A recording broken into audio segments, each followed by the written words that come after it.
In the southern town of Willow Creek, surrounded by dense bamboo forests and winding rivers, there is a chilling tale that circulates. Despite its reputation for tranquility and serenity, this town harbors a horrifying secret beneath its calm facade.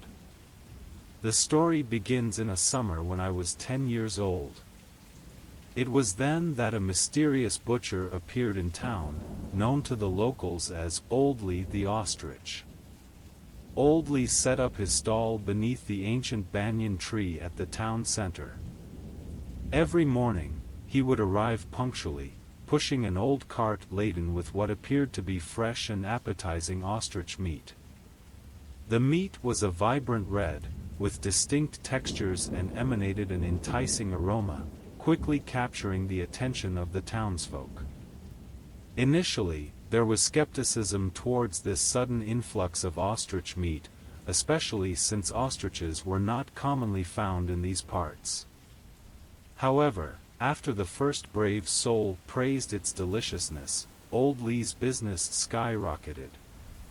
In no time, nearly every household's dining table featured this rare delicacy, which became a unique hallmark of Willow Creek, attracting food enthusiasts from neighboring towns. My father was among those captivated by the novelty. I remember the evening we first tasted ostrich meat. Gathered around the dim glow of the lamp, the air filled with a peculiar yet inviting fragrance. My father picked up a piece with his chopsticks, gingerly placing it in his mouth. His eyes lit up, and he exclaimed, "This flavor is extraordinary." Following suit, I sampled a small piece. Its tender texture and succulent taste truly set it apart. However, the good times were short-lived. Several months later, Willow Creek was rocked by a shocking event that shattered its peace. On a dreary afternoon, a group of children playing by the riverside stumbled upon an abandoned shoe, inside of which lay a severely decomposed human foot. The children's screams of terror quickly spread throughout the town, igniting panic like wildfire. The authorities intervened, and soon, all clues pointed to the mysterious ostrich butcher, Old Lee. Through a series of searches and investigations, the truth finally emerged, sending shockwaves through the community. The so-called ostrich meat was, in fact, humans whom Old Lee had abducted from elsewhere, brutally murdered, and then passed off as exotic delicacies. The revelation was a thunderbolt from the blue, plunging Willow Creek into deep sorrow and self-reproach.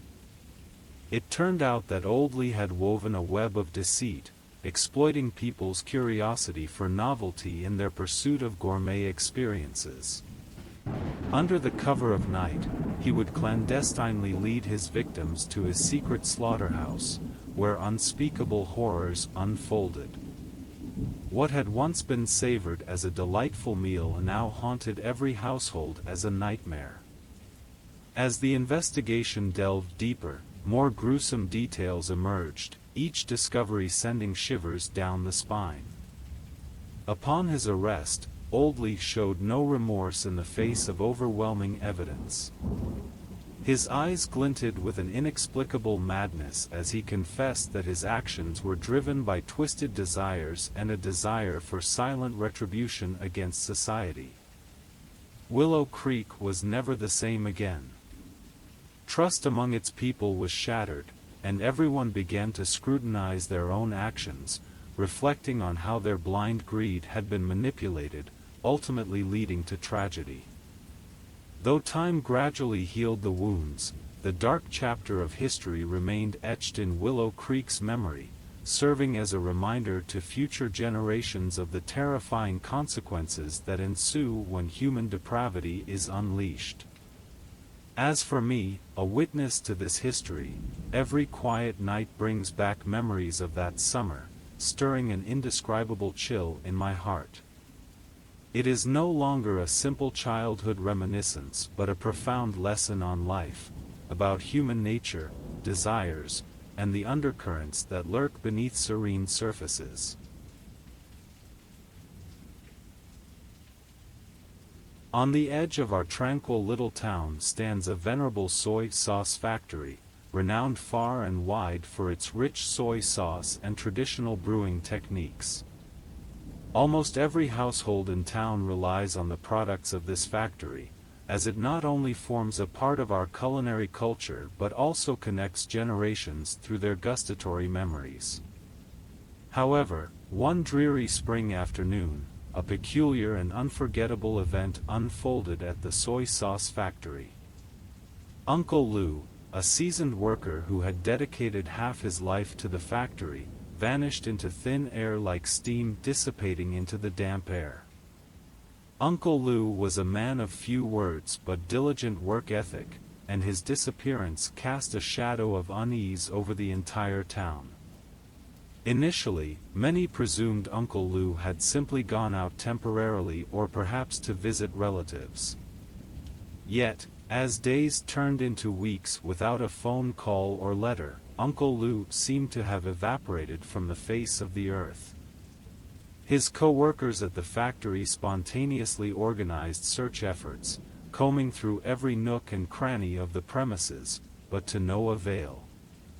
It wasn't until one dusk, a month later, that a young worker, while cleaning an old grinding machine, stumbled upon a chilling sight: several long strands of black hair tightly entangled within the gears of the machine, their color stained deep by soy sauce, emitting an indescribable eerie scent. These strands of hair were identified as belonging to the missing Uncle Lou. Word spread like wildfire, shocking the entire town. It was revealed that on a stormy night, Uncle Lou, working overtime alone to inspect equipment, had accidentally slipped and was drawn into the grinding machine, unbeknownst to anyone until the tragic discovery. This incident plunged the town into deep sorrow and introspection. The soy sauce factory underwent comprehensive safety reforms, and Uncle Lou's story became a poignant cautionary tale for future generations. Every nightfall, the elders would softly admonish the young to be cautious around machinery and cherish life, for the accidents lurking within the mundane can sometimes be more terrifying than the darkest of nightmares.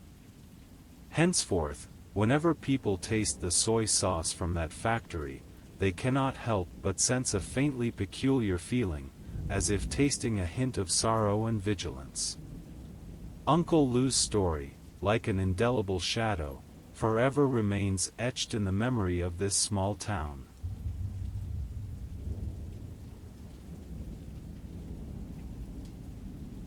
The story takes place in an old residential building, a childhood memory filled with warmth yet tinged with mystery. I was young then, living with my parents in a modest apartment on the third floor. The dim hallway lights always stirred endless childhood fantasies and a subtle sense of apprehension during the night. It was a late summer to early autumn night, with a cool breeze outside gently swaying the old curtains. I was awakened by a sudden urge to urinate, the surroundings eerily quiet, with only the muffled ticking of the old wall clock in the living room. Carefully, I crawled out of bed, trying not to disturb my sleeping parents, and made my way through the living room towards the bathroom. The night was so silent that I could only hear my own breathing and the faint sound of my footsteps on the wooden floor. Just as I was about to step into the bathroom, a peculiar blue light caught my attention.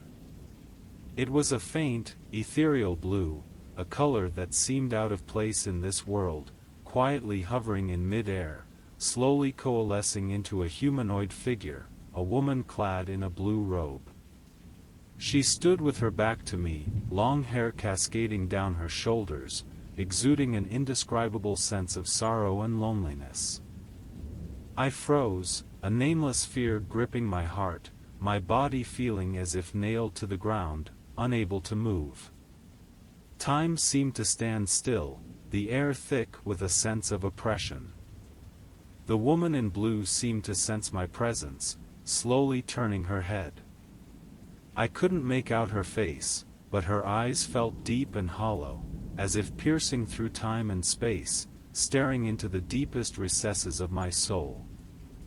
Then, without uttering a word, she drifted past me, through the living room, and vanished behind the door leading to the balcony. I stood rooted to the spot, until the blue hue completely disappeared. Only then did I snap out of it, hastily attending to my needs and rushing back to bed, wrapping myself tightly in the blanket, not daring to close my eyes until dawn. This incident became an unsolved mystery of my childhood. Every nightfall, I couldn't help but involuntarily think of the woman in blue, filled with confusion and unease. However, as time passed, the memory of that night gradually faded, becoming a distant dream. It wasn't until many years later, during a family gathering, that I casually mentioned this long-forgotten incident, unexpectedly prompting deep contemplation from my parents. They exchanged a complex glance before my father slowly began to speak, unveiling the secret that had haunted me for years. As it turned out, the apartment on the 4th floor had once been occupied by a young lady who always wore a distinctive blue robe. She was introverted and rarely interacted with others, reportedly ending her own life due to romantic disappointment, coinciding with the years when I encountered the woman in blue. Her death was not widely known among the neighbors, hence our family remained unaware. My parents revealed that they too had experienced similar occurrences, but out of concern for my well-being, they had refrained from mentioning it. They believed that the woman's soul might be lingering due to some unresolved wish or regret, thus wandering during the night. Upon learning the truth, my feelings were exceedingly complex. On one hand, I felt sympathy for the unfortunate woman. On the other hand, I gained a new understanding of my childhood experience. The encounter that night was no longer just about fear, it transformed into a profound realization of life's fragility and the complexities of human nature.